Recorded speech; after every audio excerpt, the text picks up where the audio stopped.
Hi, I'm Yating Liu, New York City's first Chief Public Realm Officer.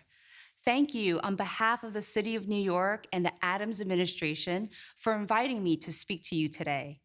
I was born in Taiwan and my family immigrated to the United States when I was 7 years old, so I'm especially proud to be with you today at the Taiwan SDG Forum to reflect and celebrate what we can achieve as sister cities. International agreements are important, regional relationships are crucial, but cities are where the rubber meets the road toward our ambitious sustainable development goals. Cities are where policies actually implemented, where projects get built, where ideas become action. Poverty, gender equality, climate action, these are big problems without simple solutions. But cities in all their complexity can provide that perfect home for scalable solutions. If you want to go quick, go alone. If you want to go far, go together. As we work as a planet to achieve the Sustainable Development Goals, New York City is a proud global leader, engaging everyone from local and regional governments to community groups and young people to create buy-in and excitement. We created a voluntary local review. That's a process for local and regional government to report directly to the UN on their achievements towards the SDGs to show that cities have a crucial role to play in creating more sustainable, equitable future. We are especially proud of our work to engage young people and empower them to adopt SDG and advocate for it in their neighborhood through the New York City Junior Ambassadors Program. My role as Chief Public Realm Officer intersects with so many of the Sustainable Development Goals, from creating inclusive cities and resilient infrastructure to promoting economic growth and reduce inequality. So what is the public realm, you ask? In cities, it's the sense of our place, belonging, our public spaces that serve as a connective tissue for residents, workers, and visitors alike. In New York City, the public realm is made up of over 70 public plazas, 300 blocks of pedestrianized streets, 150 miles of greenways for bicyclists and pedestrians, and 2 million trees. All these public spaces where we gather, we rest and play, revel in the energy that draws people far and wide to live, work, and visit New York City. And as we all learned during the global pandemic, public space is not a luxury, but a necessity. In cities, areas with less public space are correlated with worse health outcomes, economic opportunities, and more vulnerability to the effects of climate change. But in a city as large and vast as New York, creating new public spaces is not always easy. Over a dozen city agencies impact our public spaces. It's what I call agency alphabet soup. Without clear coordination and a laser focus to cut red tape and streamline processes, deliver public space improvement on time, on budget, neighborhoods and communities can often fall through the cracks. That is something Mayor Adams has been very clear cannot happen. He's made it a priority that this administration work for the people and get public space projects done. It is my job to ensure that all agencies that touch the public realm talk to one another and efficiently plan for a greener, more sustainable, more equitable future. So, on to the work. I think about public realm in two buckets: hardware and software.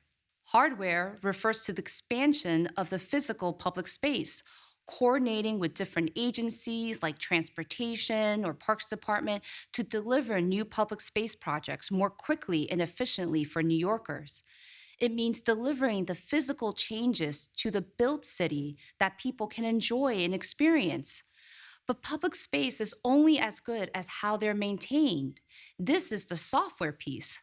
This work is about making sure we're maintaining public spaces, activating them with programming, arts, and activities that attract people, young and old, and make you want to be in them.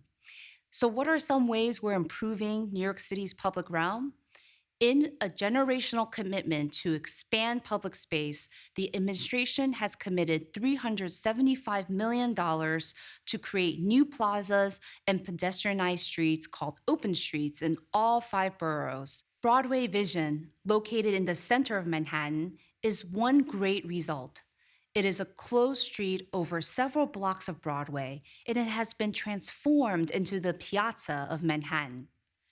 But we're also looking to deliver green spaces where New Yorkers live. Right before the Lunar New Year, Mayor Adams, in partnership with the state, announced a historic public space investment in Manhattan's Chinatown called Chinatown Connections. This $56 million project includes expanding public plaza, creating better pedestrian and bike connections from Brooklyn Bridge to Chinatown. We are also advancing policies that will improve the streetscape throughout the city. Policies like trash containerization, outdoor dining, and building scaffolding reform. We just launched Dining Out NYC, the country's largest outdoor dining program that will feature seasonal roadway setups and year-round sidewalk cafes. Born out of crisis during the pandemic, this program saved 100,000 jobs in the hospitality industry and helped us reimagine other uses for New York City curb space beyond parking. Last summer, Mayor Adams also announced Get Sheds Down initiative to address the scores of construction shed and scaffolding that are all over our city and ensure that they are taken down in a timely manner. There are currently approximately 9,000 active permitted construction sheds up across New York City. Many of them have been up for nearly 500 days. The Department of Buildings has selected design and engineering firms to help create new designs, and we are working now with the City Council to pass legislation that give the city more sticks and carrots to ensure building owners are doing the repair work needed so that these scaffolding can come down quicker. Beautiful public space means nothing if it's not well maintained and activated. So this is the software piece. We rely a lot on community organizations and business improvement districts to help us do this critical work. We need public space partners not only from an operational perspective, but also a cultural one. They know best what their communities want and need. But boy, do we make it difficult for them as a government. So we are working to streamline the paperwork, to reduce the financial burdens on partners, and make sure that more groups can partner with the city to activate, maintain, and program in our public spaces. From summer concerts to food festivals, we want to have our spaces to be a celebration of the spirit and diverse cultures of New York. With these reforms, we are working to make it easier for business improvement districts and community groups alike to become caretakers of public spaces throughout the city. Lastly, we are planning all of this with the future in mind. Climate change isn't coming, it's here. Even the most beautiful, well-maintained program space become unusable if it's flooded. This is a crisis we all share.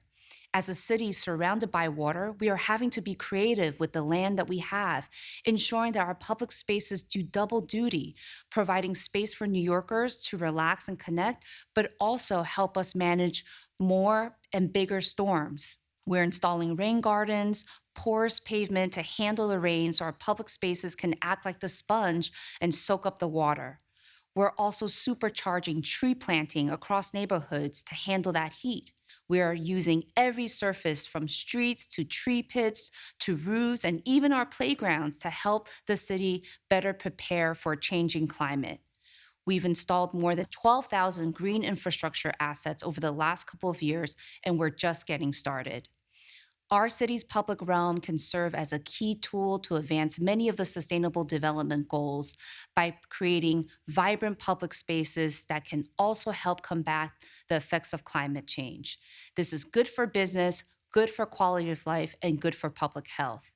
It is such an honor and privilege to serve as New York City's first Chief Public Realm Officer and to bring focus and attention to advocacy, to the importance of making sure cities focus on ways we can create more vibrant public spaces for all. It is my goal that the changes that we're making inside government now to advance and prioritize this work will be everlasting for future public realm leaders. I believe this role can help cities meaningfully achieve the SDG goals. I hope you will consider creating a Chief Public Realm Officer in your city too. On behalf of Mayor Adams and the City of New York, I thank you again for giving me the opportunity to share our work from this corner of the world. I have no doubt you will all leave this gathering with great connections and ideas to continue on this shared endeavor of creating a more sustainable and equitable city. Thank you.